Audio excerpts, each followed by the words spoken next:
Hello friend, आज हम बात करेंगे चैप्टर के नेक्स्ट टॉपिक के बारे में, जो है अधिशोषण की ऊष्मागतिक संभाव्यता।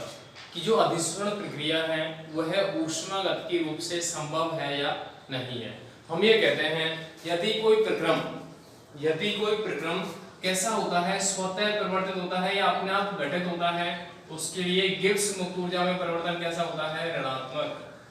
यदि प्रक्रम कैसा होता है, स्वतः परिवर्तित होता है, तो उसकी गिब्स मुक्त ऊर्जा का मान कैसा होता है, नेगेटिव। यदि प्रक्रम कैसा है, अस्वतः या अपने आप घटित नहीं होता, तो उसके डेल्टा जी का मान क्या मिलता है, पॉजिटिव मिलता है। लेकिन हमें ये पता है, हमने पढ़ा है कि अधिशोषण एक स्वतः परिवर्तित प्रक्रिया होती है, तो उसको अपन कैसे डिफाइन करें, अगर ये संभव है या नहीं है। देखें कि हमें पता है अधिशोषण प्रक्रिया में अधिशोष्य पदार्थ अधिशोषक पृष्ठ पर संचित होता है। तो यहां से एक पहला पॉइंट अब निकल के आता है कि एक मोल अधिशोष्य पदार्थ को अधिशोषक पृष्ठ पर अधिशोषक पृष्ठ पर संचित होने में होने वाला ऊर्जा परिवर्तन, क्या अपन ऐसे कहते हैं, एक मोल अधिशोष्य पदार्थ को अधिशोषक पृष्ठ पर संचित किया जाता है, तो उसके ऊष्मा के मान में होने वाला जो परिवर्तन है उसे हम क्या कहते हैं, मोलर अधिशोषण ऊष्मा। या एक मोल अधिशोष्य पदार्थ को अधिशोषण पृष्ठ पर संचित होने के लिए ऊष्मा के मान में होने वाला परिवर्तन क्या कहलाता है, अधिशोषण एंथैल्पी। मतलब अधिशोषण एक मोल है, इसको हम किस पे संचित करना चाहते हैं, अधिशोषक पृष्ठ पर। और जब किसी पदार्थ को इस पृष्ठ के ऊपर संचित करेंगे तो यहाँ पे ऊर्जा का निष्कासन होगा, ऊर्जा परिवर्तित होती है, और जो ऊर्जा का निष्कासन होता है तो हम क्या कहेंगे, कहीं ना कहीं ऊर्जा का परिवर्तन होता है, ऊष्मा का परिवर्तन होता है। और एक मोल अगर पदार्थ संचित होता है तो उस ऊष्मा को हम क्या कहते हैं, मोलर अधिशोषण एंथैल्पी। क्योंकि ये अधिशोषण प्रक्रिया के माध्यम से हो रहा है, अगर अधिशोषण नहीं होता तो ऊष्मा के मान में कोई परिवर्तन नहीं होगा। एक मोल पदार्थ ले रहे हैं तो उसका नाम क्या आ जाएगा, मोलर अधिशोषण एंथैल्पी। उसके बाद अपन सेकंड पॉइंट देते हैं कि जो अधिशोषण प्रक्रिया है उसमें जैसे अपन कह रहे हैं किसी ठोस पदार्थ की सतह पर किसी गैस का जमाव किया जाता है। अब ये अपन कहें तीन अवस्थाएं होती हैं, ठोस, द्रव और एक होती है गैस। यहाँ पे अपन देखें सबसे ज्यादा एनर्जी किसमें होती है, गैस में, उसके बाद द्रव में, उसके बाद ठोस में। अगर गैस के कणों को द्रव में कन्वर्ट कर दें तो वहां गैसीय कणों के मध्य उपस्थित ऊर्जा है उसका क्या होगा, निष्कासन होगा। द्रव को हम ठोस में बदलना चाहते हैं तो द्रव के कणों के मध्य उपस्थित जो ऊर्जा है उसको निष्कासित करना पड़ेगा, तब जाके वो ठोस अवस्था में परिवर्तित होगा।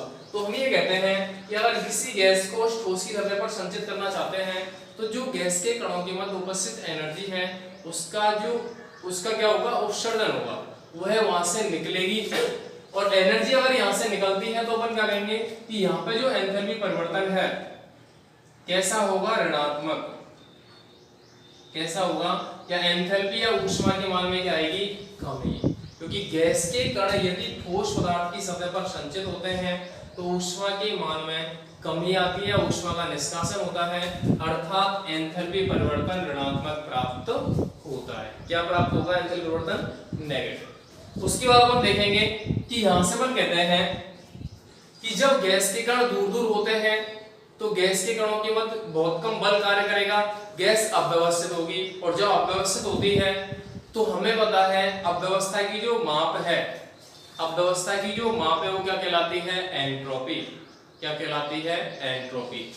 जब गैस पूरे एनवायरनमेंट में फैली हुई है, अव्यवस्थित है, तो एंट्रोपी का मान ज्यादा होगा। लेकिन जब गैस को हम एक निश्चित क्षेत्र में इकट्ठा कर दें, संचित कर दें, तो एंट्रोपी के मान में कमी होगी या वृद्धि होगी। जैसे ये गैस है, ये पहले बहुत दूर दूर फैली हुई थी, एंट्रोपी का मान अधिक था, लेकिन अब अपन ने क्या किया, इस गैस को एक निश्चित क्षेत्र पर संचित कर दिया।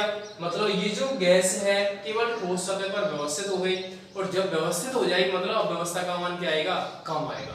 और जब अव्यवस्था घटेगी तो उसका मतलब है एंट्रोपी का मान क्या होगा, घटेगा। अर्थात डेल्टा एस बराबर क्या निकलेगा यहाँ से, नेगेटिव। अर्थात डेल्टा एस तो एंट्रोपी परिवर्तन का मान ऋणात्मक प्राप्त होगा। ठीक है, अब यहां से हम देखेंगे गिब्स समीकरण से, गिब्स या गिब्स हेल्महोल्ट्ज समीकरण से क्या होता है, डेल्टा जी बराबर delta S minus T delta S. अब डेल्टा एस क्या है, नेगेटिव, डेल्टा एस भी क्या है, नेगेटिव। इन दोनों के मान रखें, क्या मिलेगा, डेल्टा जी बराबर डेल्टा एच माइनस टी, इसका मान कितना है, नेगेटिव है। तो यहां से क्या मिलेगा, ये मान कैसा मिल जाएगा, positive, delta H plus T delta S, positive मिल जाएगा। पॉजिटिव अगर मिलेगा तो इसका मतलब है इस कंडीशन में डेल्टा एच का मान टी डेल्टा एस से क्या होना चाहिए, अधिक होना चाहिए। और अधिक अगर होगा तब कंडीशन क्या मिलेगी, डेल्टा जी का मान नेगेटिव प्राप्त होगा। मतलब एंथैल्पी परिवर्तन का मान एंट्रोपी परिवर्तन की तुलना में अधिक होता है या अधिक ऋणात्मक होता है, तो उस स्थिति में गिब्स मुक्त ऊर्जा परिवर्तन का मान ऋणात्मक प्राप्त होगा। तो ऋणात्मक अगर आएगा तो हम क्या कहेंगे, प्रक्रम कैसा है, स्वतः प्रवर्तित। अतः अधिशोषण एक स्वतः प्रवर्तित प्रक्रिया होती है।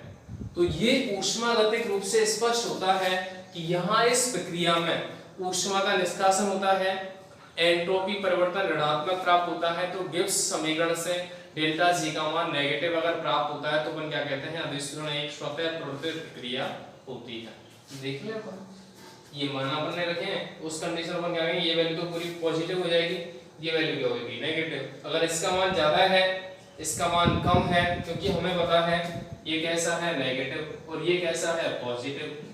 अब इनमें से ये अगर ज्यादा होता है तो नेगेटिव मान मिलेगा डेल्टा जी का, अगर ये ज्यादा होता है तो पॉजिटिव मान मिलेगा। अगर नेगेटिव मिलता है तो स्वतः प्रवर्तित प्रक्रम है, और पॉजिटिव मिलता है तो अस्वतः प्रवर्तित प्रक्रम प्राप्त होता है। तो अतः स्पष्ट है अधिशोषण एक स्वतः प्रवर्तित प्रक्रिया होती है। अधिशोषण एक स्वतः प्रवर्तित प्रक्रिया होती है। तो आज का जो टॉपिक है वो छोटे छोटे टॉपिक अपने पढ़े हैं आज। एक तो अधिशोषण और अवशोषण में अंतर, और एक पढ़ा है ऊष्मागतिक संभाव्यता। और बात करेंगे नेक्स्ट टाइम नेक्स्ट टॉपिक के साथ। धन्यवाद।